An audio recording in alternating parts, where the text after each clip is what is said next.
what's funny is that so that technique doesn't actually originate in comics at all. Oh, it comes from fine art, and you use toned paper to do like life drawing or whatever with. Welcome back to Inspired Inc., the CWS podcast, a show where we promote indie comic creators and become inspired by what they create and their journey of creating it.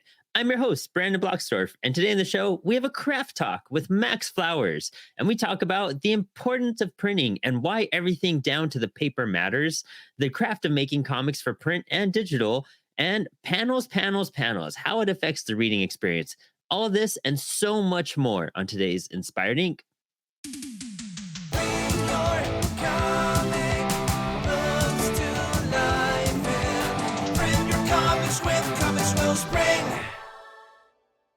Yeah, you probably haven't seen this yet. Oh no, I haven't. Because you don't come to any of the LKC meetings. But no, it's too late for me. It's the Bubbles Process Zine. So it's the story of how we got started doing it.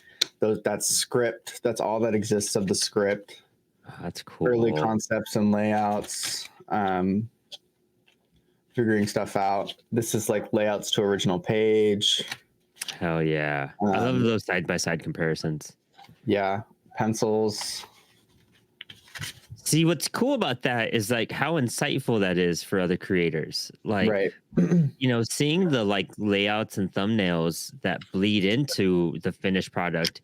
I feel like it's one of those things where as like an early creator, oh, that's so cool. Hell yeah. Yeah. These are photos from Milo's top surgery. Oh, wow. That's rad. And that's us in San Francisco kissing and eating pizza. Oh my gosh, so cool. This is all hand lettering of like my credits and then like the copyright stuff and the thank you message. Oh man. And I printed these up. It's on special paper, so it's got like blue, red, and yellow fiber inclusions in it. But it's printed black and white. And saddle stitch cost me 43 cents to make. Wow, what? That's sick. Yeah. So, dude, I got to talk to you about papers when I do that microdose zine that I'm putting together right now. Okay. I think that'd be really interesting because I'm adding like paper texture when I make it, but I think you would help like figure it out the rest. I've gotten all the drawings done. And now all I have left is like, I'm going to finish the cover and then I'm going to do some notes and that's kind of it in the back of it. And that'd be it. Yeah. Yeah. This was because I work at like a print shop, right? Mm-hmm. I get discounts and I can just do everything myself. So, yeah, it came out to 43 cents per book. Gosh, and I could do it over for what, like $2-3 too, if you want, huh? Yeah, I don't even know what I'm selling it for yet. Because it's pretty in depth and detail. That could be a cool $5 book, like plus. Yeah, you know what I mean. And we're, I've still got to figure out what the heck I'm doing on the Bubbles Kickstarter, and if I'm even kickstarting it, I might do pre-sale. So I don't know. Oh, cool. That'd be a lot of fun on the LKC website. Yeah. Nice. Hell yeah. It's coming in really good. Yeah, I gotta map out pros and cons and figure out what the heck I'm doing. But yeah, for I guess the size of what the project is, I guess that takes the biggest determination there, Mm-hmm. Yeah, it'll be. I don't know. I want to do some stuff just to like. I'll just fund it myself, like the zines and shit. I'm probably just gonna fund myself unless I do a whole collection at once and then I do that to give to people. But yeah, and we pull 90% of our audience ourselves. Kickstarter doesn't bring in much, and it's a lot of time and energy and money given away to them. Yeah, and the format, right? It's like the whole idea of reward structures and tiers is kind of weird. So if we can just like have it be a shop where people can just select what items they want and add it to cart, it's a little bit more self-explanatory. So yeah, I like that. I like that a whole lot. Yeah, I don't know. I mean, it just, especially with Kickstarter and crowdfunding, you have to look at your project. You have to look at what's involved, because it's a lot of work for not a lot of payoff sometimes, and it's a lot of, especially when you have so many capabilities and what you're saying, what you're able to do behind the scenes on your own. And it's just like, are you going to put that much time and effort into constructing this page and campaigning it and pushing it for a month versus just like, you know what, I'm going to open it up, I'm going to promote it, and then I'm going to let people who want it get it. I'm not going to push it down people's throats. I'm not going to make it another thing in their face because we have 20 other projects in their face right now.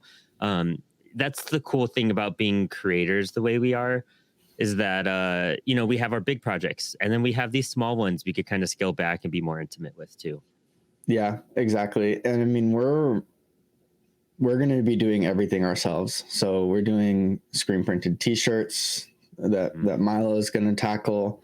I'm going to buy us a sticker machine that we're going to experiment with. And, I'm printing books myself. So, why not do something different and cool? We might as well publish it ourselves too.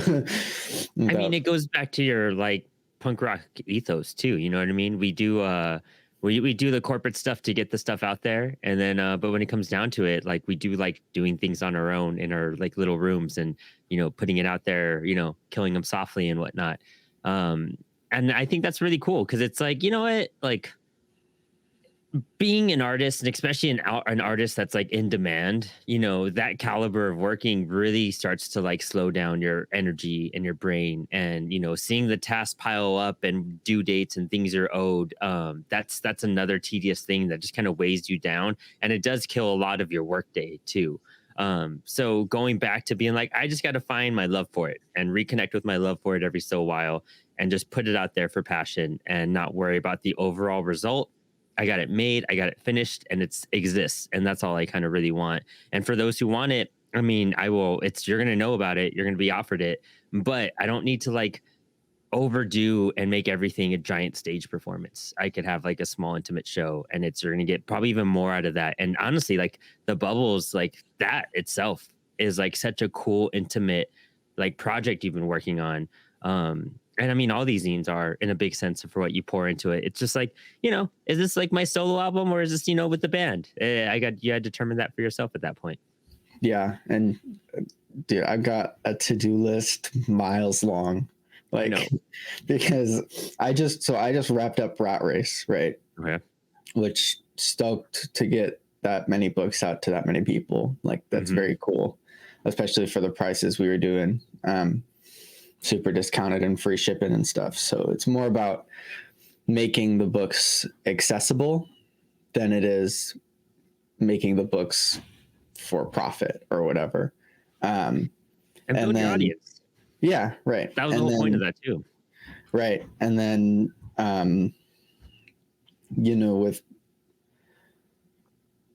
so then immediately I'm going into bubbles and trying to figure out the release of that. And in the meantime, I'm doing pages for another project that's probably like a 48-page book. Oh, wow. And I'm doing layouts for a project with Kai. And I'm doing logo design for another project with Kai. I'm doing file management and book publishing prep for a bunch of people and all that stuff. And so like the list piles and piles up. And then I find myself making like 20 to-do lists, just trying to keep track of it and understand where my workflow is going. And it gets certainly crazy. So yeah, because then you have me blowing you up, being like, "Hey man, can you make these banners for me? Can you do lettering on this new project? Can we start fixing up this book too?" And so I could only imagine what your inbox turns into after just like, I mean, that's kind of the dream in a sense too. You know what I mean? Like it's one of those things where it's like, it's hard and it's tedious, and in no way I know are you complaining about it.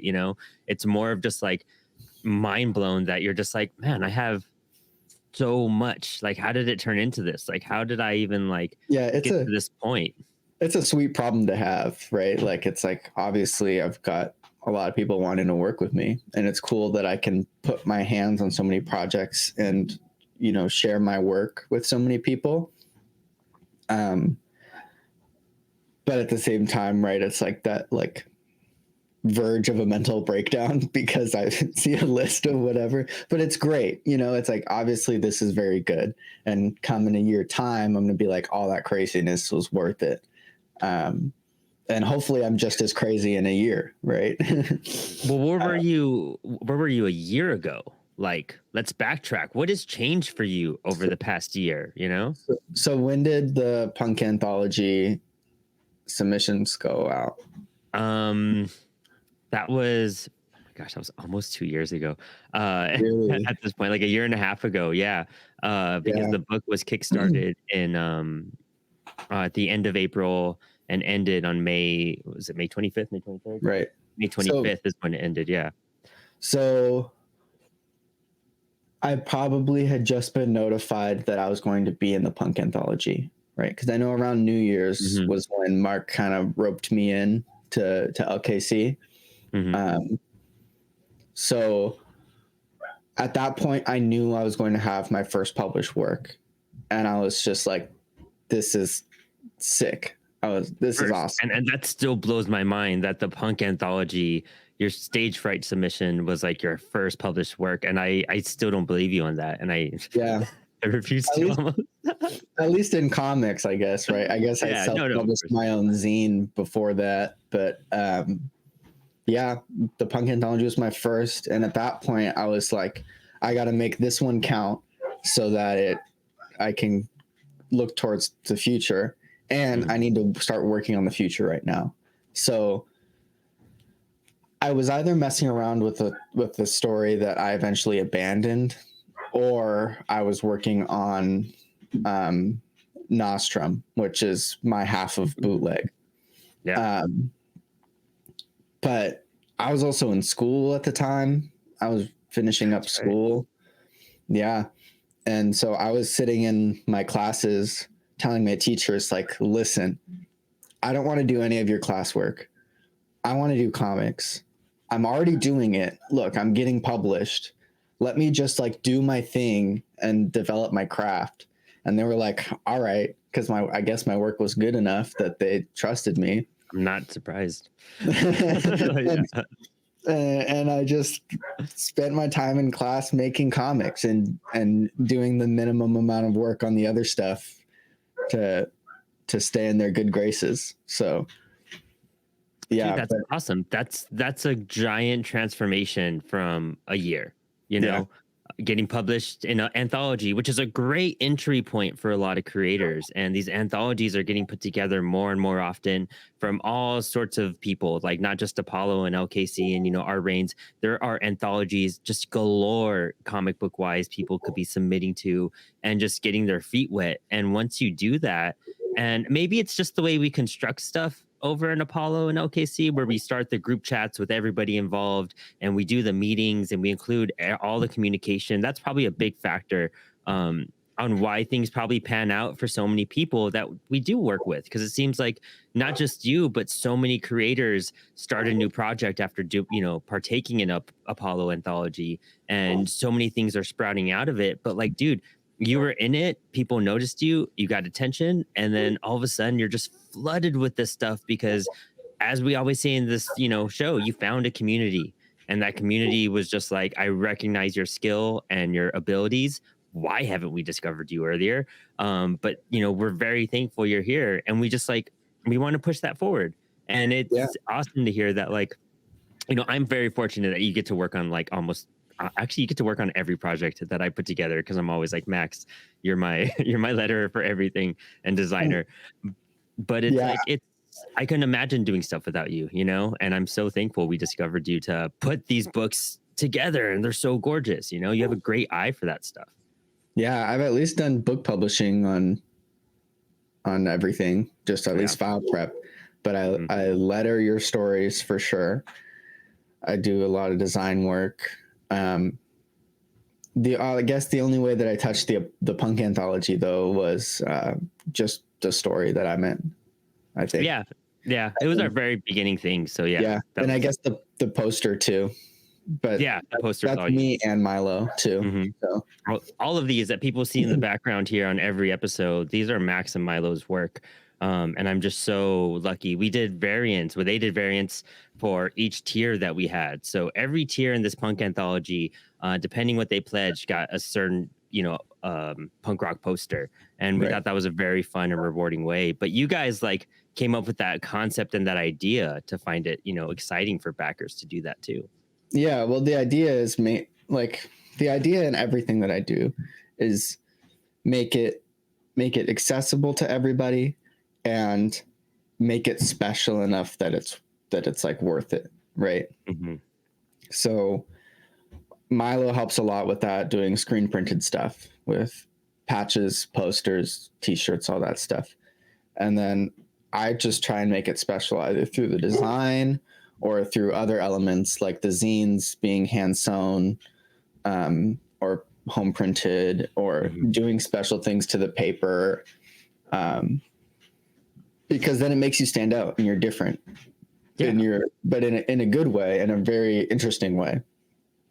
Well, with that, the paper and, a lot of creators, not every creator, unless you're probably a bit more experienced and got to dabble into things like this, but like paper quality, very, vital and essential. And it makes your Rat Brain zines stand out very well. Like just looking at them, even on camera, you could see how they're two different textures, two different tones. How did you go upon learning about paper quality, and what can you tell us about paper quality and textures that really you find appealing and that you look for? So the reason that I'm like so particular about the paper is because I absolutely hate gloss paper. Mm-hmm. Like the cover can be gloss, but if the interior is gloss, the light shines into your eyes and it makes for kind of a bad reading experience.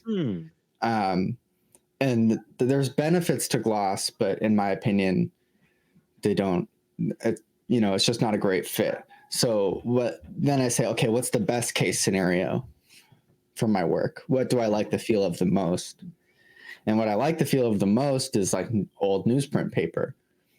And the feel of old comics that are like half falling apart that you found as a gem in a family member's basement that they didn't know was there.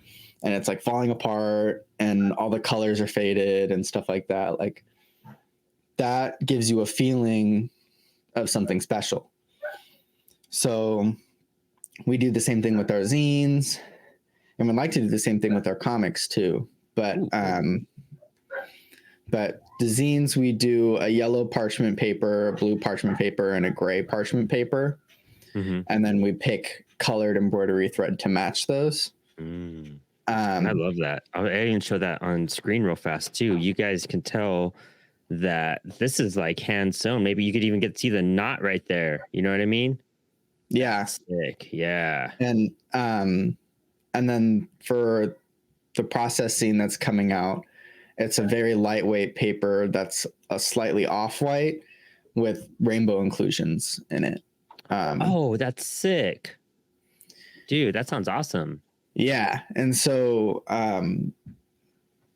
being different with your paper choices, even if it's like a digital manipulation of them, right, makes your book feel more interesting than a sterile, clean, bright white piece of paper that's shining light in your eyes, Dude, completely. And actually, this totally makes sense now. We like had a conversation a few weeks ago, and it really inspired me to start working on my own zine. And when I was, I'm digitally redoing stuff I've drawn previously. And so when I'm looking at it and it's on that perfect white background that like pops up in Procreate, there's so many times I was like, I don't feel this. Like it doesn't seem right. And it wasn't until I found a way to add a texture to it. And once I lay that texture there and it really dirties up the whiteness of it, then I was like, I have a feeling, I have a tone now. I know where to go. It navigated me in such a better way. And just like in my eyes and my brain, I was able to like really distinguish like how this can now stand out. And I was able to proceed, and I found a formula with it. I had never realized how like that little bit can actually hold me back as a creator, and I just need to like dirty it up a little bit. You know what I mean? For sure. Like all of Bubbles has like a kayfabed fake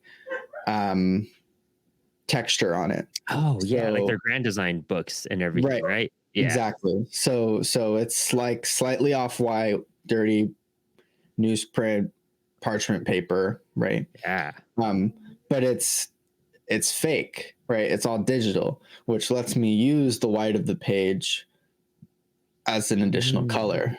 Yeah. And what's funny is that so that technique doesn't actually originate in comics at all. Oh, It comes from fine art, and you use toned paper to do like life drawing or whatever with, and so you have a more or less like tan or brown piece of paper, and then you draw with charcoal, which is dark, and then you use white charcoal to add your highlights in. That all makes so much sense now. So that's actually where that technique comes from. And then this is just like the digital adaptation in comics to be able to almost like add that like really bright white quality to it. Oh, cool. Man, that's really interesting. I obviously never knew that, but that's really cool for creators to consider on their work because the design is so much more than, your table of contents and your credits and whatnot and like the wraparound of the book. But like, realizing what type of paper tone is going to help like your book and help give it a story and help it like flesh itself out. Like it's a very missed thing. And I think, educating people on like what paper quality does to a book and why you should choose certain types of quality and why, I love the gloss covers. I think gloss covers and cardboard covers are awesome. But you're right. I feel like, when you're, especially when you're trying to read outside or something, you get that like blindness and you can't like read your book right. It's like reading on an iPad screen, which kind of gets annoying. We get a reflection practically. Yeah. But that's a problem solver. And this is like, there was no way I would have any problem reading this in honestly any environment that I'm in. And that's what you want for your audience too. Make it accessible and not make it be like, man, I can't even read this right now. I'll wait till I get home and I could, feel more comfortable with it. Yeah. But yeah, it's like, yeah, it comes down to like the feel of your work, right? So I sit there every day and work on a page for hours and hours and hours. And it's this massive board. It's 11 by 17, and I'm interacting with pens and pencils and whiteout and halftone and all of this stuff. But when you get the final product and you read that book, you don't get any of that. You get printer ink on a paper, right? Yep. So how do you bring back the feel for the reader? How do you get them to understand the time and the materials along with the story and the form and trying to like create a complete package that feels like comics? You're like adding to the sensory experience of comics, and that's what's exciting, And it's almost an impossible task, right? Yeah. To portray this, unless I like bind all these and sell them for like however much. But it's crazy because the form, like the comics medium, is so limitless. And as I say, it's like the ocean, right? Like we've explored a lot of it, but we haven't explored the possibilities of everything else beyond that, because we found something that more or less works and we're just happy with it. But why not stretch what comics means and what the form is and how we're presenting books and what the reader experiences? There's no reason not to. Because it's art, and you're supposed to experiment. That's the whole point of it, experimenting, stretching out. And, we get in that stagnant mindset and, we love our big two companies and whatnot and everything they like distribute, we're fans of all that stuff, but it got us very centered and it was very stagnant, and it made comics very stagnant, where it's just very, camouflage. They all look the same. They all feel the same. They all could, it's hard to tell one from another, and even one from another company at that, but what you're doing is adding personality.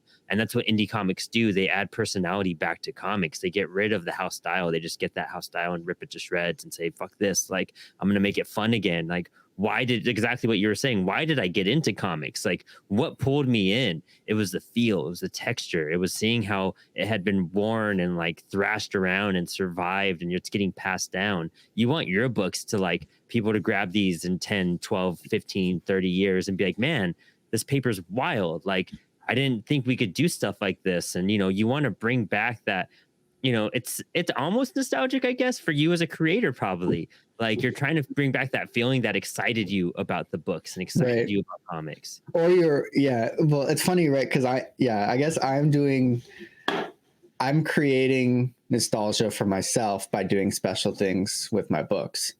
But at the same time, I'm also crafting like nostalgia for my books 15 years down the line or whatever, Yeah.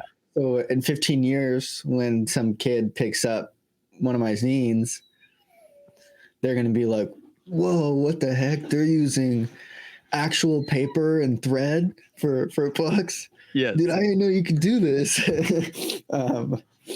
So I don't know. It's interesting, but at the end of the day, it's to create a special experience, because comics is like magic.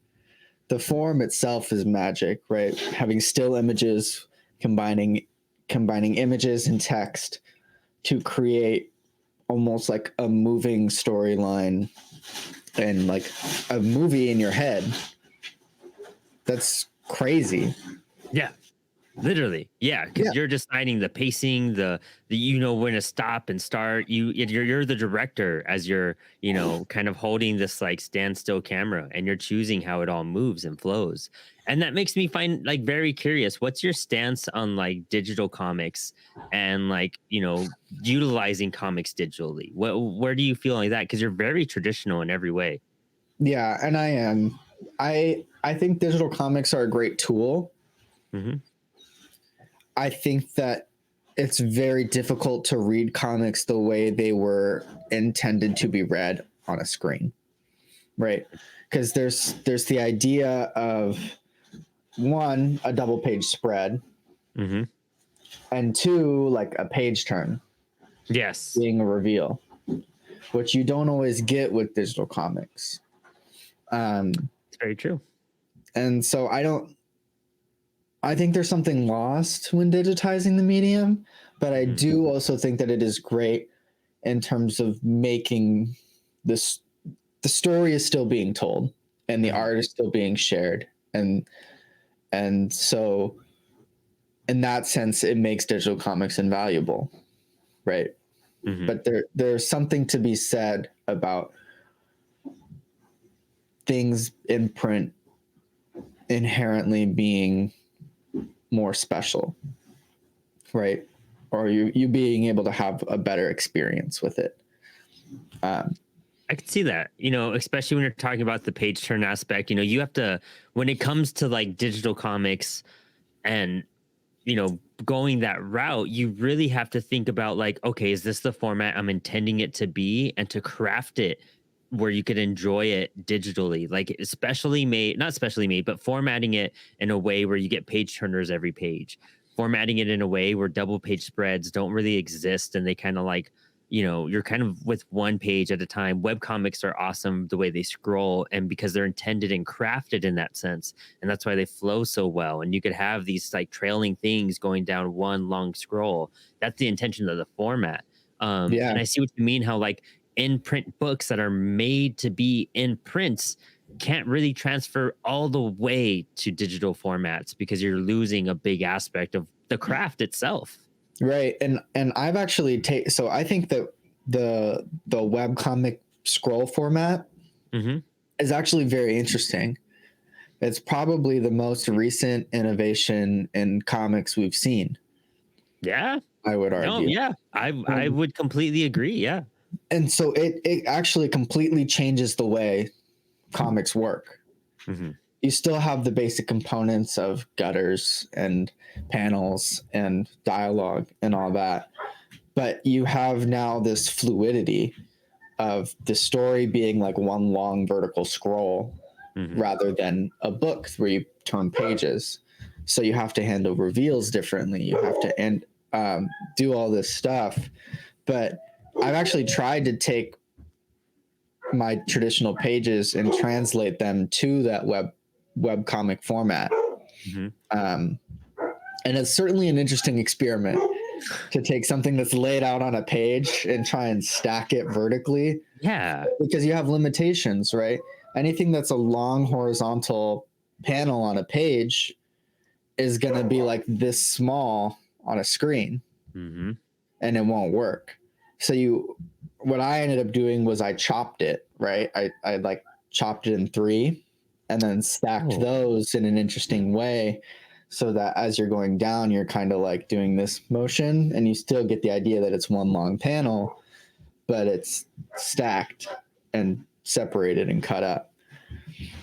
Oh man, this reminds me a lot, and maybe they're really ahead of the curve, but when Vertigo was in their like heyday in the early '90s, I believe Mike Allred and Philip Bond and maybe even Shelley Bond edited that book, but they worked on a book called Vertical, and literally it's what you're saying. It's about a third of a strip, and you open it up and you read it and flip through it vertically. So you're reading 2 pages at a time, but it's just one vertical like comic strip. I think that maybe might have been like a inspiration, or maybe somebody came across this, or maybe nobody even knows about this vertical book. And it's literally called Vertical. Mike Allred worked on it. You could probably find it on eBay for like $10 or something. But I'll encourage you to look into it too, because I think that was like one of the first early attempts to have a book in just a format.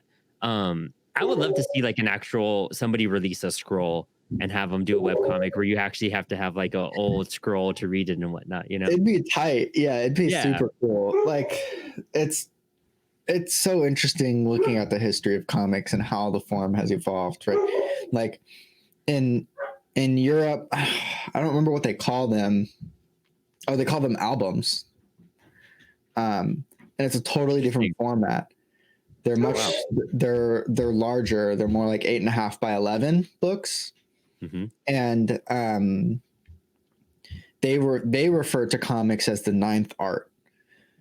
So it's like they put it on the same level as film and music and television and all of that stuff, right? They put it on the same level, whereas in America maybe we bump comics down a little bit because we love movies so much, or I don't know, but and then you take it to America and the form changes. It's now these stapled floppy issues that are different dimensions and they're passed around like pulp media. And then now it's all on our phones and it's all digital scrolling comics that are totally different than anything we've ever seen before. And so it makes you think like, all right, in 15, 20 years, what's the medium going to look like? And who's going to shape that? Yeah. And exactly. That's going to be the interesting part. Which region of the world is going to transform comics yet again? Like I feel like the Western comics are always trying to catch up to manga and how manga distributes and put things out, and the wide variety manga has as well. And I feel like the Western aspect of things is, we did, do a lot of great services for comics in the, in the golden age and how we transform stuff. But I feel like, I believe like web comics are more of a Korean approach too, right? Like that's where that kind of came from. Yeah. So I'm wondering like what the next step is that we're going to discover, or, what someone's going to pull from and market and put together to like redistribute all of this. And it's going to take, like you said, web comics have been around for what, 5-10 years, I guess. At this point, we're in that format we're talking about.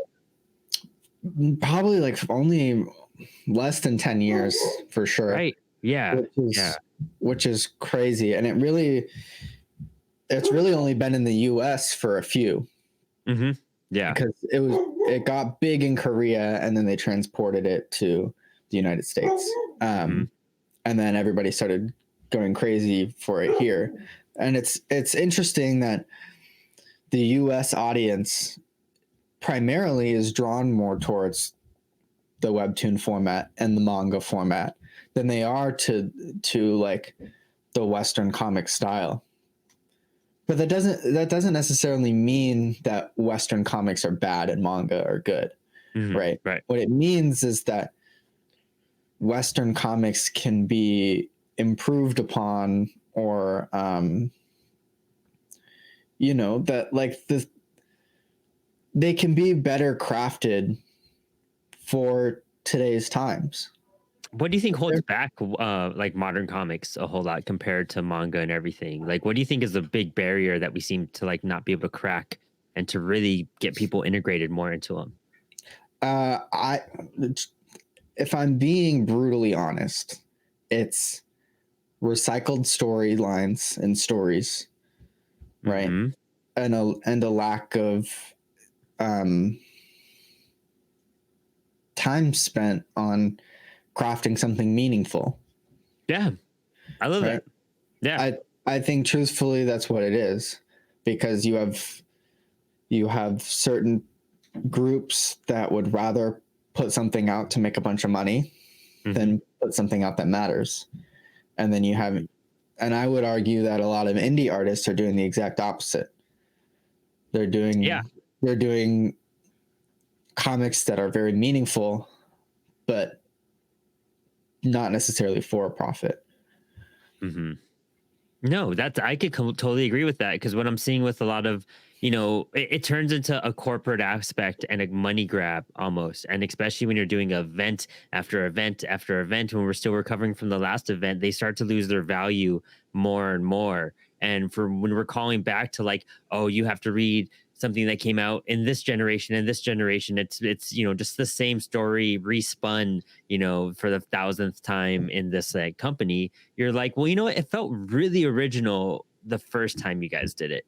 Why don't you guys try to figure out what made that amazing and astonishing, instead of just like, oh, we're going to get that original idea and we're just going to keep on like unfolding it until we lose everybody at this point. And indie comics, we're an open book. Like, we're putting our passion so forward onto the page because we know that this might be the only time we get to do it. Yeah. And there are bigger artists, and a lot of them still, like, when they're publishing these works, they're going on a more indie path, right? But there are a lot of people putting out really good Western comic style books. Oh yeah, there are.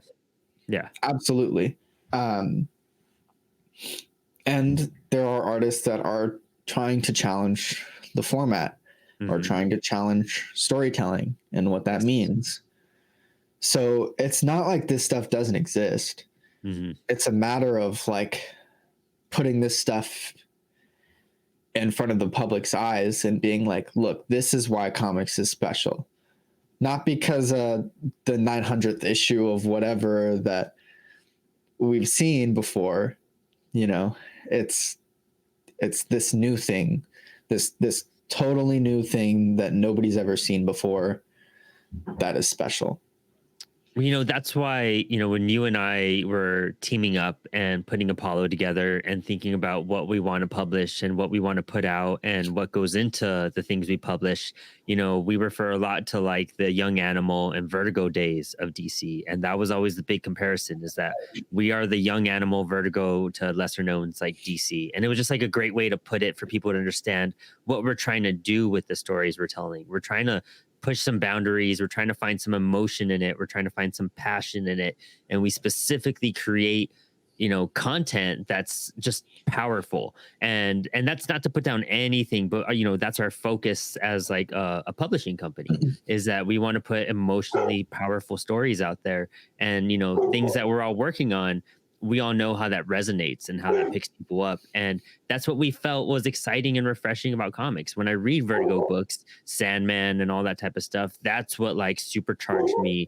Vertical, the one that we were just talking about, changing and challenging a format. That's what we want to do. and that's not what we're seeing on the shelves. So as creators, what do? We're not seeing what we want. We're going to go and create it. Absolutely. And like there's, and it's so blended, right?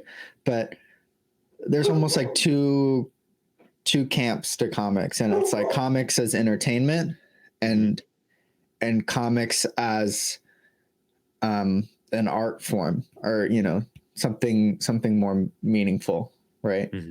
And they're both important, right? If something is not entertaining but it's emotionally meaningful, that doesn't make a good book, right? Yeah. I could spout off whatever, philosophical things in a comic book, and it could make no sense and be like the most dense, terrible read you've ever read. And it doesn't make a good book. It has to be entertaining too. And vice versa, right? You make an entertaining book that has no emotional weight to it. It sucks. Yeah, exactly. You have to have that balance. Right. And so when I was young, I had read these like cheap Spider-Man comics that came with our newspaper once in a blue moon. Right. So I'd read those, and I found some Star Wars comics that I read, and I pore over them and bone and stuff like that. And then as I grew up, and so those comics are pure entertainment at the end of the day. It's pure entertainment. And then as I got older, I discovered stuff like Hellboy and like all the Vertigo stuff and Sandman and that kind of thing that have like more of an emotional weight to them. Or doing something different. Yeah. And then I latched onto that. And so you have to read a lot of comics to understand what good comics are and what's doing what well and what's doing what oddly or differently or bad or So you got to like digest everything to be able to compare and contrast things and to find your flavor and to find like what you can actually do. Because if you're reading one type the entire way, you're just very blindsided, like I love reading old golden age books to compare like how much they've transformed over the last century, and that teaches you a lot. And there's also a lot we could still learn from those golden age books. I was just guesting on the show Many Paths with my friend Ryan, and we were analyzing the first appearance of Batman. And dude, looking at the panel layouts where they go between 9 to 13 panels on a page, you're like, this is kind of interesting how it all fits and works storytelling wise. Like, well, and like the 9 panel, you're talking to exactly the right person about this, because I utilize the 9 panel grid and the 16 panel grid so much. And it's strange because like I would argue that modern comics tries to move away from that. Yeah. I would argue that commercially it's not seen as like desirable, but it's also where like the origins of comics comes from, is like stuff like the 9 panel grid and the 16 panel grid. Well, a lot of that's about like speed and everything too, just to like push out. It's easier to push out a 3-4 panel page for these corporations than it is to really put effort into a 9 panel one, Yeah. But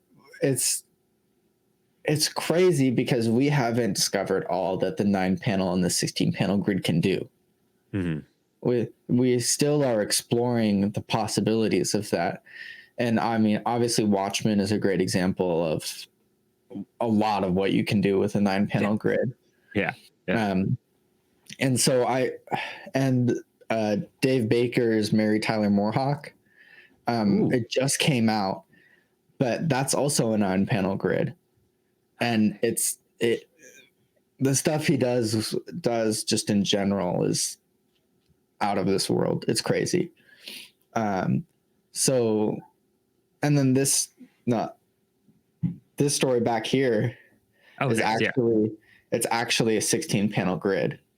Ooh. Can you show that to us? I'm very curious on like a 16 panel layout. I can't pull one off of my memory right away. Dark Knight, Frank Miller.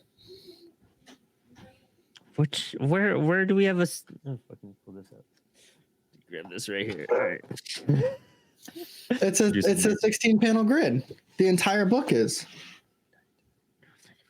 Yeah, holy crap. I just opened one page. I literally just opened up one page. Yeah, you're right. Completely. And that's where it comes from. It's not where it comes from, but it's where it was popularized. It was Frank Miller. Wow, that's interesting. So here's a really cool example of, I don't know if I've ever seen this before done in comics, but it's certainly interesting. Let's see if I can orient this the right way. Well, okay, here we go. The camera's flipped, but it's all right. So I guess I should put it this way, just because it'll make more sense, even though the text is backwards. Okay. So there's two different groups of like teenagers in these top sections doing different things.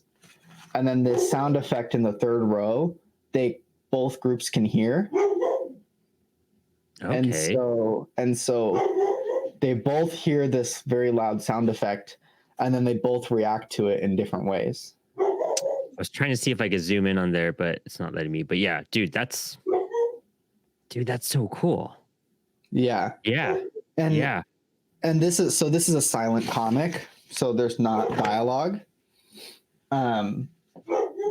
Which is why I went with a 16 panel grid, because I have more room to play around with beat by beat sequences and try and create atmosphere.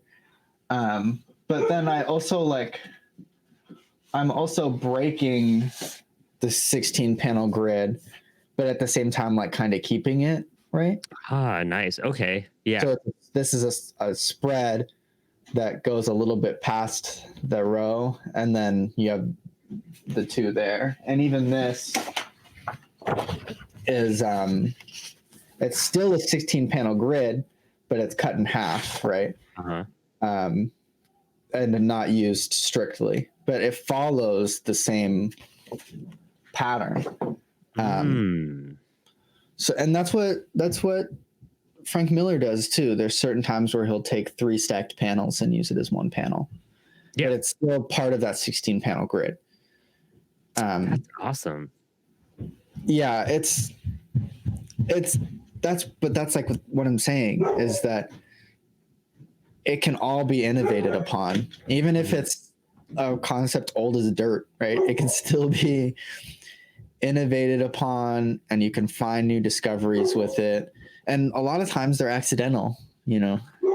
Yeah, you're just doing it and you're trying to solve a problem, and you're like, this doesn't make sense. So then you like do something that you think might solve the problem, and then you're like, I just invented a new way to draw comics. Yep. And it's crazy. It's a wild puzzle piece that you're kind of putting together, and you're kind of shaping the pieces to make it fit. And you know when they don't fit right, because you're just like, it doesn't work. I need to figure out the formula right. And I want to see like the mathematician, like I bet there's some sort of beautiful formula we could do to make comics in some insane way, you know? Fibonacci spiral. yeah, exactly. Like there's something about that. I'm sure we could like, study and navigate in that sense. Some professor needs to do some research and give us that. But like, that's the cool thing, is like that beautiful aspect of like carrying people by the panel, and what you could tell and what you could bounce between, from static images to a fluid story back and forth. And the pausing moments you're giving the audience to focus on these images, that's what makes it transformative. And that's how you give it it really transforms how the cinematic approach of comics comes across, and your directorial readership can like absorb the material at that point. Yeah. There's so much you can do, because in comics, I would like the idea is time equals space. Right. So the more space you give something, the more time is spent on it. And you can slow things down or speed things up by doing that. And that can be done with panel size. That can be done with gutter size. That can be done with whatever. And interestingly, you can do that, and we do it in bubbles with a full spread that's just got like a line or two of text on it. And that's all that's there. That's cool. But what that does is when you built up a pattern of storytelling and then you break that pattern of storytelling and do something very dramatic and almost shocking, Mm-hmm. you're forcing the reader to slow down and be like, what the heck just happened? Right. Dude, my shadow anthology submission, like the one that you lettered, that's probably like a cool example. 9-panel grid to full page splash, but even that full page splash still has like the elements to have that 9 panels because of how the characters are broken off in that scene. I wish I could pop an image up right here. Maybe I'll just pop an image up right here. But that's what I always go for. I ring them in, I give them a whole structure, and I'm like, I'm following this, and then you slap them in the face and be like, it feels more like, oh, now we're here. Now I have this explosive thing in me. When you're just like very hovered over, absorbing something and critically going boom, boom, boom, boom, boom, right. boom. And then it just shoots you right when you get to that full page and that page turner. Yeah. It's pretty cool though that you can do that, right? And that all we did was create the book, as if that's some easy task. But we created the book. We're not sitting there with the reader as they're reading it, explaining it, but they still get that feeling when they're alone in their room reading the book. Yeah, dude, it's cool. It's magic. It's what you're saying. It's magic, and going down from like everything we've talked about today. You know what I mean? Just like the paper quality that you're holding with it, bringing a sensory aspect to comics and really elevating more than what you're just looking at, to where the panels are making you feel and breathe. Your breathing has a lot to do with it when you're going through those motions and turning the pages and everything, and like how you could just really just mess with the reader and make it very paced out, fast, slow. Like it's up to you as the creator on how to pace these moments. And there's a lot of lessons to be learned in that too. I think, when you're working on different genres and when you're looking on different suspenseful moments or non-suspenseful moments, like those are things you really need to consider and analyze to really create a proper buildup, to create a good horror comic, to create a good mystery comic. All those things really take play within the paneling. Yeah, and play with the medium is what I like. That's one of the biggest messages to me is play with the medium and play with the form. You can play with book design, play with how you're telling your stories. It doesn't matter, but try to experiment. Try to just try. What's it gonna hurt? Yeah, you're just gonna learn. That's all it is. You know what I mean? At that point. Man, dude, Max, this has been an amazing conversation, and I can't thank you enough for like hanging out and like just breaking down these core craft concepts. Because when it comes down to making comics, we all need to study the craft and to make better, more exciting, more innovative comics. And we study those behind us, we study those surrounding us. And I know we all love talking to our peers, and I love showing you like scripts and layouts and things that we make, so when you letter them, you get just such a better vibe with it. And there's so much collaborative aspects that goes into this. I'm just like really lucky that I get to work with you all the time, and you really help me elevate these books all, like every single time we work on something. I'm always so excited. So thank you for that. But why don't you tell us where we could find you, where we could find your work, your art, what you have going on in 2024? Yeah, absolutely. So you can find me on Instagram at maxflowers_illo, ILLO, like illustration. So you can find me on Instagram there. You can go to my website, artofmf.com, or go to our shop, ratbrainzine.bigcartel.com, to check out some of our zine work. And then coming up in 2024, we just finished Rat Race. So bootleg is available now on the lesser known. Oh no, the trash cans are available on lesser known comics, and bootleg will be up on lesser known comics soon. And then Bubbles is coming out late April 2024. Dude, that's so exciting. I don't know where my Bubbles mini Kate went. It just was here. But I have it. All right, there you go. Dude, that's so exciting. Thank you so much. Thank you for this insightfulness. I think it's going to benefit a lot of people, and I think it's going to give a lot of people things to think about and consider when working on their next book. Everything from paper quality to digital texture to, how they're going to like present their next project. You know, there's a lot of things that are just gold in this episode. So I really love your insight. Can't wait to have you back on again, because there's just like 20,000 other topics I know we could talk about in every single way. So we'll definitely be hearing more from you very soon. But for all of our listeners and followers, don't forget to like, subscribe, hit that notification bell. We have 2 episodes coming out a week. We are not stopping. There's so many cool announcements coming out. We have so much more content coming out from conventions. And I can't wait to share all this news. There's a lot of things happening in the background over here in Inspired Inc. that are really going to just be super fun for everybody. But thank you all for listening. And as always, thanks for hanging. Stay creative and stay inspired. Woo, woo. Looking for high quality printing, fast turnaround, and the industry's best customer service? Look no further than Comix Wellspring. Trusted by thousands of indie comic creators, Comix Wellspring is proven to be the go-to comic book printer. So when you're ready to bring your comic books to life, go to comicswellspring.com and be sure to check out one of the best platforms to sell your physical and digital comics online, the CWS Bookstore. Remember to subscribe, hit that notification bell to see our lives come out twice every single week on YouTube and podcast platforms. And also tag us when you share your favorite episodes and moments from the show. And remember, creators, thanks for hanging, keep creating, and stay inspired.